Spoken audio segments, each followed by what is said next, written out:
que já está aqui na linha conosco para participar do Jornal Eldorado. Neumann, bom dia. Bom dia, Raíssa Abac. Bom dia, Camila Tulinski. Bom dia. Bom dia, Almirante Nelson. Bom dia, Ana Paula Niederauer. Bom dia, Manuel Bonfim. Bom dia, ouvinte da Rádio Eldorado 107.3.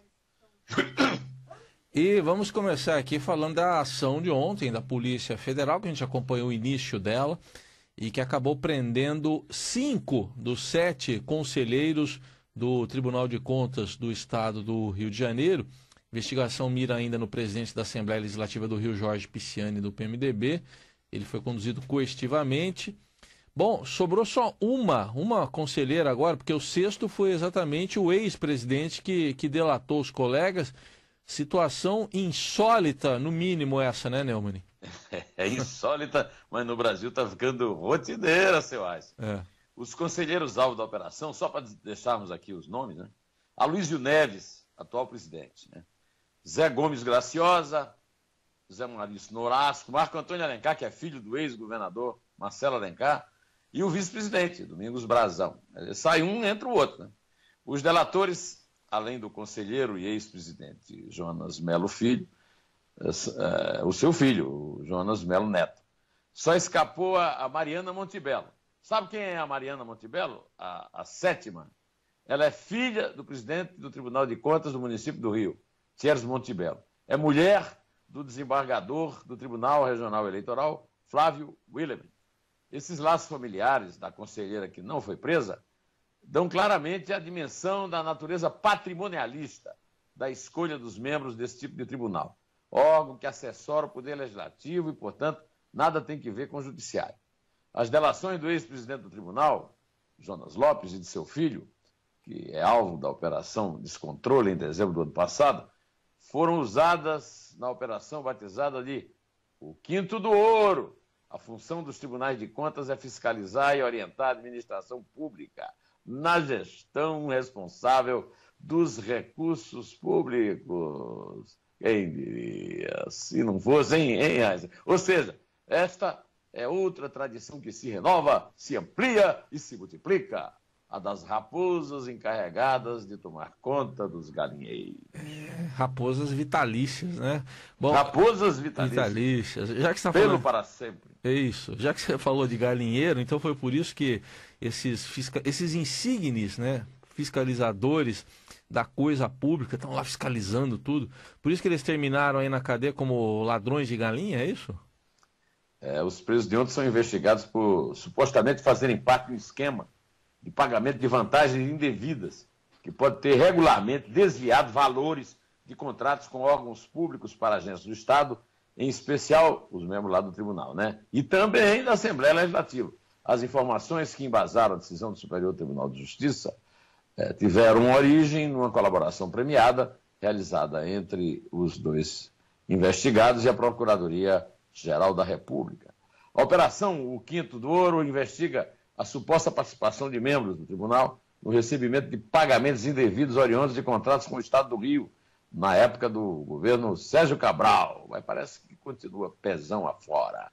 Em contrapartida ao favorecimento na análise de contas e contratos sob fiscalização na Corte de Contas. Ou seja, Heisen, no popular, eles fizeram vistas grossas para irregularidades cometidas pelo Executivo, com participação do Legislativo, representado na operação pelo presidente da Assembleia Legislativa do Estado do Rio, Jorge Pisciani, que é acusado de distribuir a propina com os conselheiros e foi conduzido ontem coercitivamente para depor.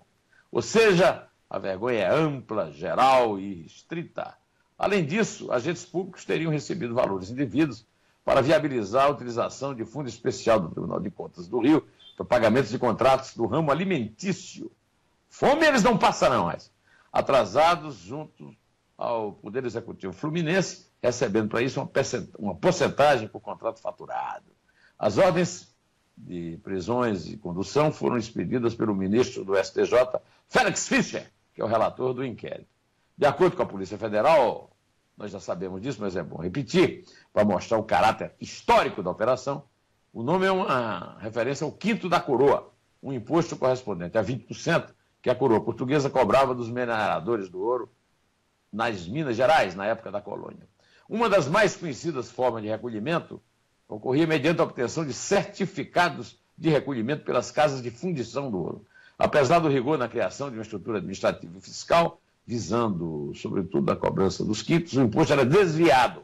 Afonso Sardinha, o moço, escreveu em 1604 que guardava o ouro em pó, em vasos de barro.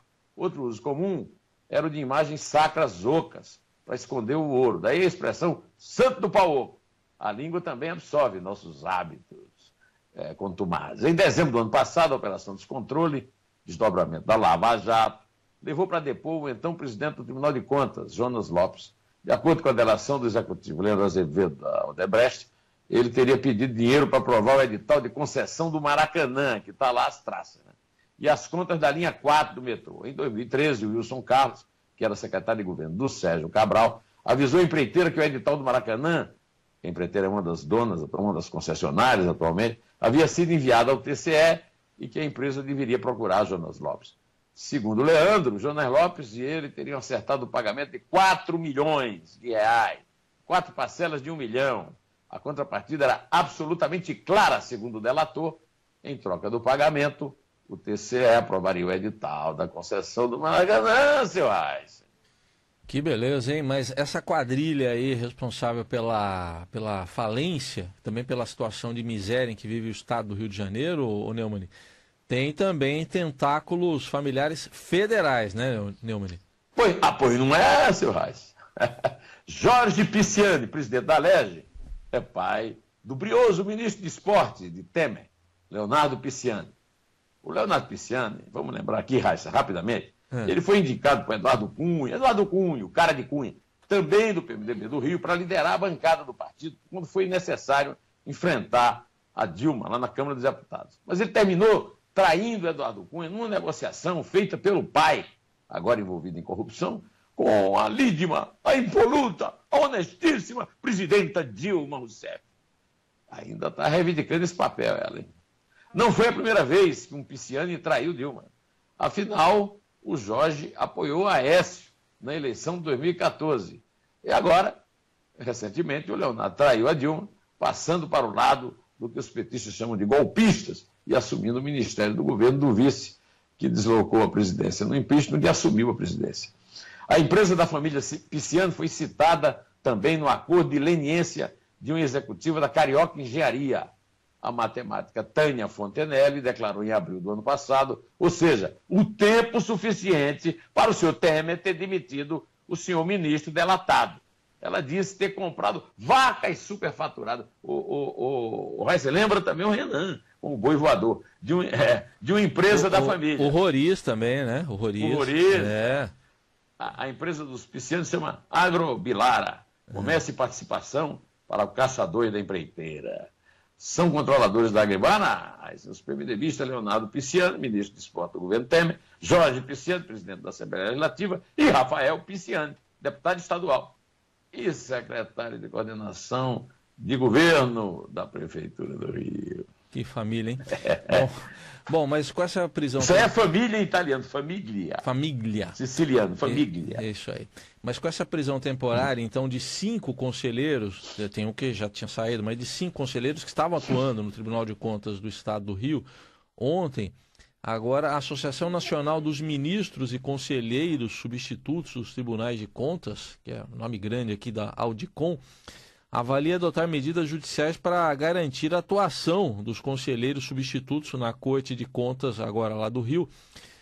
Como se fará a reunião, então, lá no TCE do Rio de Janeiro, só com uma componente, hein, Neumann? A de hoje foi adiada. A de hoje foi adiada. Mas cada Tribunal de Contas tem uma regra, né, sobre os conselheiros substitutos. No caso do Rio, são 3. Atualmente, a Corte de Contas tem uma regra que permite apenas um conselheiro participar das decisões e tal, né? Assumindo o cargo de um conselheiro. A entidade aguarda a definição, isso é jabuticaba, o cara é substituto, mas não pode substituir.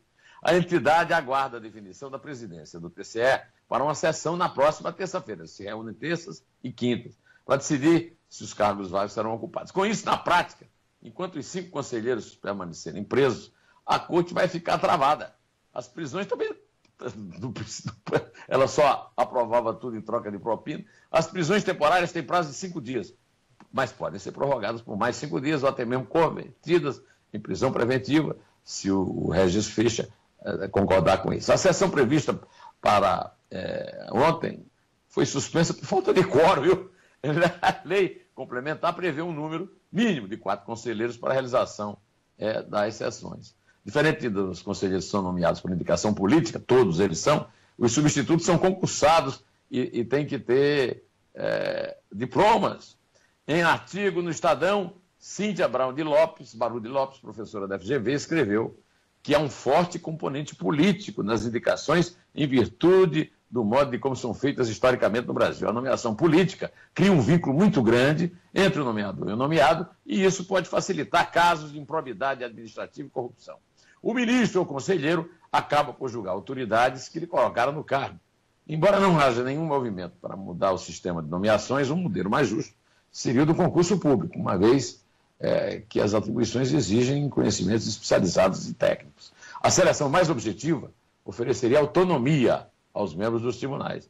Aí que está o X da questão, mas isso é ideal, viu, Raíssa? Não é o real. Agora, essa operação, Raíssa, é uma amostra da contaminação do Estado. Toda a estrutura do Estado foi corrompida. Quem faz as leis, quem controla a aplicação das leis, os órgãos reguladores.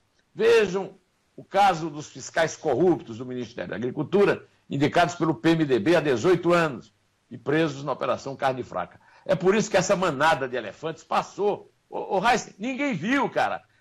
Onde é que estava a CVM, a Comissão de Valores Imobiliários, que não viu a corrupção na Petrobras? Onde estava a Anatel, que não viu o que acontecia na Oi? O CAD, nós já tínhamos mostras de corrupção. Olha, em 2015, o Lauro Jardim escreveu que parte do pagamento que Maston Mais Baixo recebeu, Maston Mais Baixo, o ministro cidadão do Lula, era para remunerar sua atuação no CAD, no caso da fusão do Pão de Açúcar com as Casas Bahia. O bom de tudo isso é que a Lava Jato continua a sua investigação, né? E muito ainda vai vir à tona, principalmente no Rio de Janeiro. Estado quebrado, agraciado, na verdade, penalizado com a sua própria Lava Jato. Muita delação vai vir a público. Espera-se muito do caso, por exemplo, do Regis Fischer, que foi chefe da Casa Civil do Sérgio Cabral. E o país todo espera, apesar que isso aconteça, apesar das manobras cavilosas do Congresso para garantir a impunidade generalizada desses ladrões, com a lei do abuso da autoridade, a anistia ao Caixa 2, as 10 medidas contra a corrupção retorcidas e distorcidas na Câmara e, sobretudo, a tal da lista fechada para tirar do eleitor a escolha dos representantes do povo nas casas de lei, trocando-os por indicados pelos chefões das quadrilhas em que se transformaram os partidos políticos brasileiros, sobretudo depois do assalto generalizado comandado por PT e PMDB, com a cumplicidade de aliados e até de opositores, como é o caso do PSDB. O Aécio Neves, o presidente do partido, na certa, morrendo de medo de uma eventual delação premiada de seu laranja carioca, Alexandre Ascioli, da Academia Bodytech, comanda as reuniões dos neogolpistas para livrar todo mundo da punição do eleitor. E Temer está sendo acusado, é a última notícia que saiu no portal do Estadão, pela defesa de Dilma, de ter recebido 7,5 milhões de reais do tesoureiro Edinho Silva do PT. Ou seja, o Almirante Nelson, se gritar pega ladrão, acontece o quê, Almirante Nelson? Se gritar pega ladrão.